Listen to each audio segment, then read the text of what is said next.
So guys, तर आज मी आमच्या वाडीमध्ये आलो आहे. तर हेच बघण्यासाठी की जी आपली भाजी वगैरे लावली होती, भेंडी, कारेली, तर त्यांची वाढ कशी चालू आहे, तर हेच बघण्यासाठी मी आलो आहे आमच्या वाडीमध्ये. तर ही बघा अशी काय आमची वाडी आहे. तर एक एक करून तुम्हाला दाखवतो.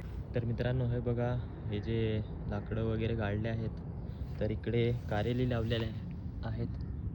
तर हे बघा असे काय झालेले आहेत कारेली. इकडे काकडे लावलेले आहेत. तर हे बघा, तर अजून बारीक आहेत, वाढायला टाईम लागेल त्यांना. हे बघा इकडे पण, आणि इकडे चवळी लावलेली आहे. तर हे बघा इकडे, तर ह्या एवढे बघा सगळीकडे चवळी लावलेली आहे. तर मित्रांनो, वाढ तर चांगली चालू आहे. मला वाटतं 10-15 दिवसानंतर त्यांना फुल यायला पण सुरुवात होईल आणि मग फळं वगैरे बाजणार त्यांना पण. आणि इकडे भेंडे लावलेले आहेत. हे बघा इकडे पण लावलेले आहेत, पण गवत खूप उमलेलं आहे इकडे.